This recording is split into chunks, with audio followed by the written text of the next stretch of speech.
ஜிபிக்கு முன்னிலை அப்படிங்கிற ஒரு படத்தை அங்கே டிஸ்ட்ரிபியூட் பண்ணுறாரு அப்படிங்கிற மாதிரி நான் வந்து K1 டேரக்டரில் நான் மீட் பண்ணேன். ரொம்ப ஆர்வமாக எப்போ சந்திச்சாலும் ஒரு 24 மணி நேரமாக அந்த சினிமா பற்றியே பேசக்கூடிய அளவுக்கு ரொம்ப ஆர்வமான ஒரு மனிதர்.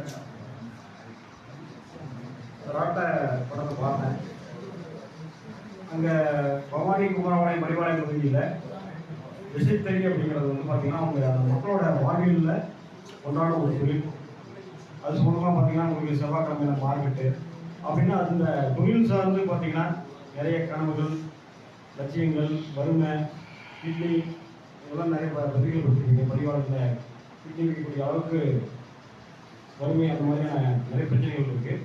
இதையெல்லாம் வந்து பார்த்தீங்கன்னா ரொம்ப யதார்த்தமாக இந்த திரைப்படத்தில் கொண்டு வந்துருக்காங்க. நீங்கள் குமரவாளையம் நீங்கள் நடந்து போனீங்கன்னாவே அந்த தனிப்பட்ட சத்தம் ஒவ்வொரு இதில் நீங்கள் தொடர்ந்து வந்துகிட்டே இருக்கும். அந்த அளவுக்கு தனிப்பட்ட அங்கே வியாபிச்சிருக்கு. அந்த மக்களுடைய வாழ்வியலை அவர் யதார்த்தமாக கொண்டு வந்துருக்காரு. முக்கியமாக அந்த திரைப்படத்தில் வன்முறை எதுவும் இல்லாமல் ரொம்ப ஒரு கவிதையாக அந்த மக்களோட வாழ்வியலை பதிவு பண்ணியிருக்காரு. அவர் என்னுடைய வாழ்க்கை. இந்த திரைப்படத்திற்கு பாடல்கள் எழுதிய சரவணப்பிரியன் அவர்கள் ஒரு வார்த்தை பேசினார்கள்.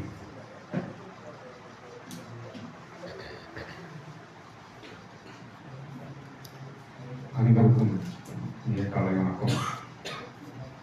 நான் பாடலாசிரியர் சரவணப்பிரியன்.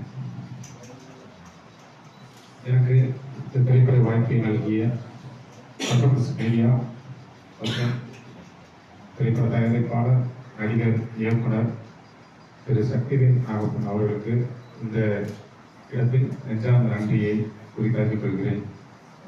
அதனை அடுத்து என்னுடைய எளிய நண்பர் சுமார் 2015 ஒரு 10 ஆண்டுகளாக அவருடைய முதல் ஆல்பம் சாங்ஸ்லேருந்து இன்று வரை திரு மணிகிருஷ்ணன் அவர்களோடு நான் பயணிச்சுட்டு இருக்கேன்.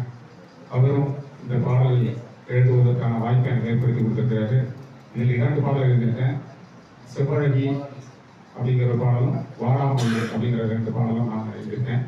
வாய்ப்பை கொடுத்ததற்காக இருவருக்கும் நான் இந்த கடமைப்பட்டிருக்கிறேன்.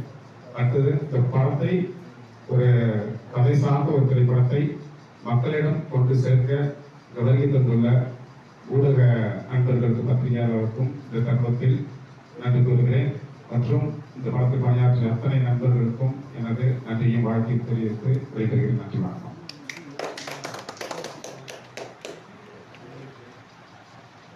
இந்த பாடல்களை வந்து வாராமொழி அப்படின்ற பாடல் வந்து ஒரு ஹஸ்பண்ட் ஒய்ஃபாக ஆனதுக்கப்புறம் வரக்கூடிய சாங்கு.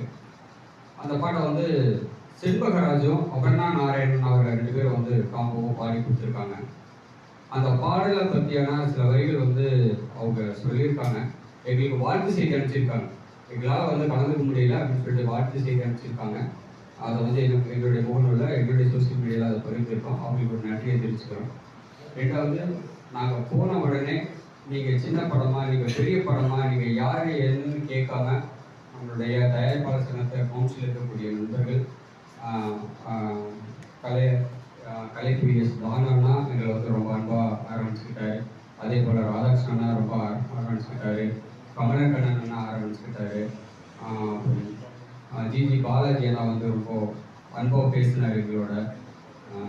அப்புறம் லைகா தமிழ் குமரன் அண்ணா வந்து ரொம்ப அன்பாக பேசினார். எல்லாருமே ரொம்ப அன்பாக பேசினாங்க. அத்தனை பேரும் வந்து எங்களை யாருன்னு தெரியல, இருந்தாலும் அந்த ஸ்டாண்டியை தூக்கிட்டு போய் அவங்க முன்னாடி நின்று நாங்கள் வந்து அண்ணா ஒரு ஃபோட்டோ எடுக்கணும், ஒரு வாழ்த்து செய்தி சொல்லுங்கண்ணா அப்படின்னு சொன்ன உடனே எங்களுக்கு எல்லாமே சப்போர்ட் பண்ணாங்க. காரணம் இந்த ஒரே ஒரு ஷீட் தான். எல்லாத்துக்கிட்டையும் கொண்டே கொடுத்தது இந்த ஒரு ஷீட்டு தான் கொண்டே கொடுத்தோம். இதை வச்சுட்டு நீ படம் வந்து பண்ணிட்டு வந்திருக்க தம்பி, உன் காசை எல்லாம் வந்து நீ செலவு பண்ணிட்டியே, நீ வாழ்க்கையில நீ எப்படி வந்து எதை வச்சு பொருளாதாரத்தை ஈட்ட போற, இது வியாபார உலகம்ப்பா தம்பி, இங்க சோசியல் பேசுறதுக்கு இது இடம் இல்லை அப்படின்னு சொல்லி என்னை வந்து சொன்னாங்க. இருந்தாலும் உங்களுடைய முயற்சி ஜெயிக்குன்னு சொல்லி ரொம்ப பாராட்டினாங்க. அதே போல கஸ்தூரி மேடம் வந்திருந்தாங்க, நடிகை கஸ்தூரி மேடம் வந்திருந்தாங்க, புதிய தலைமுறைக்கு வந்திருந்தாங்க. தலைங்கதுரை சார் ஈபிகோ 302 எனக்கு ஒரு வாய்ப்பு கொடுத்துருந்தாரு. அதில் நான் கஸ்தூரி மேடத்தோட நடிச்சிருந்தேன். நான் அவங்களுக்கு கூப்பிட்டு ஃபோன் பண்ணி மேம் எங்கே இருக்கீங்கன்னு கேட்டேன். நான் புதிய தலைமுறைக்கு நான் வந்திருக்கேன் சக்தி அப்படின்னு சொன்னாங்க. மேம் இந்த மாதிரி ஒரு பயிற்சி ஒன்று கொடுத்துருங்க, படம் வந்து நான் நாளைக்கு ஆடியோ ரிலீஸ் பண்ணுறேன் அப்படின்னு. உடனே வாங்க அப்படின்னு சொல்லி கூப்பிட்டாங்க.